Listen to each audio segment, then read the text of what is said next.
Hey guys, it's Katie here with Life the Mundane. Welcome back to my channel. Today I am sharing a resource with you guys that I have been using for years. I don't even know. I think it's been 8+ years that I've been using this program for. It's an online resource designed to help parents, teachers, therapists to make visuals and games and activities and things like that. You'll see all the fun things it can do, but to make these things to help them in their homes. And a lot of times it's used by therapists or parents who have kids with special needs, which we do, and we use it a lot for that. That's why we started. But I'm going to show you how you can use it for homeschooling. And I'm really excited to show you some of the neat things you can do with this program. It's crazy affordable, and it's so easy to use that it will give you those Pinterest perfect projects without spending hours doing graphic design work. So let's jump in. Let me show you guys what I love about this product, and I hope you guys enjoy it too. Let's get started. Alright guys, so let's show you what Lessonpix is all about. Like I said, it's a website. It's designed just to be a help, and honestly it's designed to be at an affordable price for parents, teachers, therapists, whatever, but everybody can afford it, which is why I found it originally. When my son was diagnosed with high functioning autism, and then my daughter was later diagnosed with a genetic disorder, we needed a lot of hands-on tools, but then I realized I could use this for so much more than just my special need kiddos, and we've been using it for a ton of stuff ever since.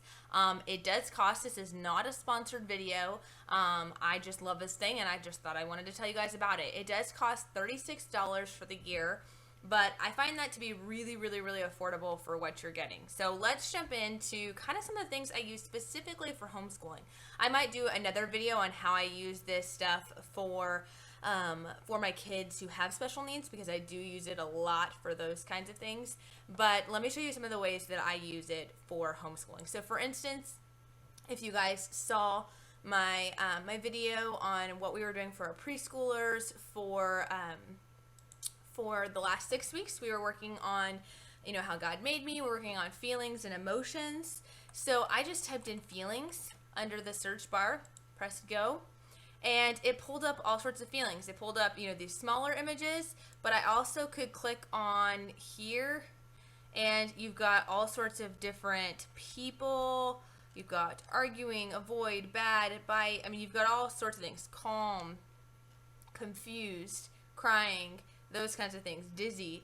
But I can also go back up and look at faces. I think this is where I'd used it. So I'd gone through and I'd found these images. If you guys saw how I made puppets out of these images, this is where I got it from. And all you have to do, I'm not going to give you a full tutorial of how to use this program because there are some awesome videos already out there on that. But just how we use it for homeschooling is, you know, I'd put in here excited and dizzy and hungry and sad or whatever. And then I can create my material with this, which I'll show you how to do that here in a second. But you can create this material and turn it into flashcards and turn it into board games and turn it into all sorts of cool stuff. Like I said, I'll show you that here in a second. But it's as simple as just clicking on it and it sticks it right here in your tray of stuff to work with. All right, but I'm going to clear my tray here. All right, but what about, like, do you have to create all your own materials yourself? Absolutely not. So I'm going to type in habitat here because that's what we're going to be working with my preschoolers with next. And I found this awesome printable. It's so cool. And somebody already made it and they just shared it. And that's the awesome part, is people share stuff for free on this website. You just click download. And then I'm going to open it up here, and it's got animal habitats. It's got a list of animal habitats. I can print this off, laminate it, cut it out, and it gives me all these different habitats. And then if I go back to the site, there is an accompanying handout here that's the animals to go along with this. So I can print this out. There's 3 pages in here of different kinds of animals that go into those kinds of habitats. So it's a great sorting activity, talking about, you know, animals that are in the water versus on land versus in the zoo versus, you know, in our home and things like that. So how cool is that? So that's how I kind of use it for preschoolers. A couple of other ways that we can use this here is we can make games. So we can do games on anything. So flowers. All right, so let's see in garden what we've got here. So right now we are talking about botany and science. And so I can use any of these images to create things for science. And don't get caught up on what is the title underneath the item, because you actually can go in and change that title later. So we've got seeds. We've been talking about seeds and how they grow. So I can make a sequence chart of, how it starts with a seed, and seeds take water and they take warmth and air is what they take to grow. And so I'm going to type in warmth, or since warmth, that's sort of a ambiguous thing for a picture, so I'm going to type in the sun. Okay, so they take water, warmth, and they take air. Wind, that's perfect. Okay, water, warmth, and air is what a seed takes to grow. So now I can turn this into materials. I can turn it into the picture cards, which is similar to what you just saw, where it's more like a flashcard. You can play a game with it or whatever. Pictures and words. You can turn it into a picture schedule.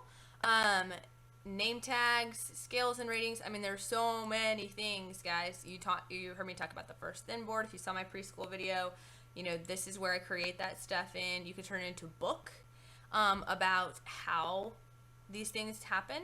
Do it, do not, ask for. But today I am going to turn it into, let's see. There's communication devices. So if your children use any of these specific communication devices, you can actually print out material that's specialized for those devices. We don't have any of that, but I could turn it into a coloring sheet. Lacing cards. I can make botany lacing cards, which is so cool. If you want your kids to practice on cutting lines or cutting out shapes, you can put whatever images you want, have them cut it out, and then play a game with it. But here, I'm going to make a game. So learning games that you can make with this. I can make a bingo game. I would probably want to select more images than the 4 I selected to make a bingo game, but I could do that. We could turn it into playing cards, and it automatically puts it into up to 8 cards of each single color. You can do this again then with like Go Fish or other things.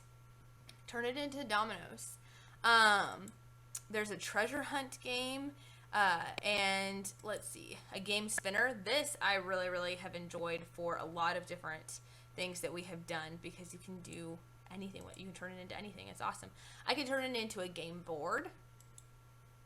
And this is my favorite. I can actually take current board games and I can make new pieces for it. So you see they've got Guess Who, headbands, and a few others. And basically you can make your own custom cards for these. So like, let's say we want to do that. Again, I probably should pick more, options than what I have. But here it'll allow me to rename the cards. So a seed needs, and I can type whatever I want here. It needs water, warmth, whoa, I know how to spell, I promise, warmth and air. And I can also move them around if I want them in a different order. When it's like a playing card, it doesn't really matter what order it is, but if you were doing like a picture schedule or a chart, you would most definitely want it in the right order. So I can go next. Now it's going to let me figure out, I can give it a title if I want. How seeds grow. And I can decide whether the text is on the picture or whether there's no text on the picture, all that kind of stuff. But anyway, so here are all the games that I can make it work with. So the classic Guess Who game, the new Guess Who, headbands, caribou, is that how you say that? I have no idea. But I like to do Guess Who cards. And I can finish it. It's preparing my materials, and it's ready. Obviously, again, because I only picked 4 images, it's not enough. But I can download it as a PDF, and here it is, ready for me to go. And I can cut this out and just slide it into my already existing Guess Who game. Imagine doing this with history. You could have all these historical characters, figures that you have been learning about in school, or these historical battles or time periods, and your kids can ask questions like, oh, was it in this century, or did this take place in this continent, and things like that, or is this person dead or alive, things like that. So there are so many awesome things that you can do with this program. Okay, so coming back here, again, looking at the shared materials, anytime you type in something for a search result, it's going to show you matching materials. Sometimes it gets really close, sometimes not so much. That's totally fine. But let me show you another neat thing that you can do with this. you can actually come in and put your own custom images into this program.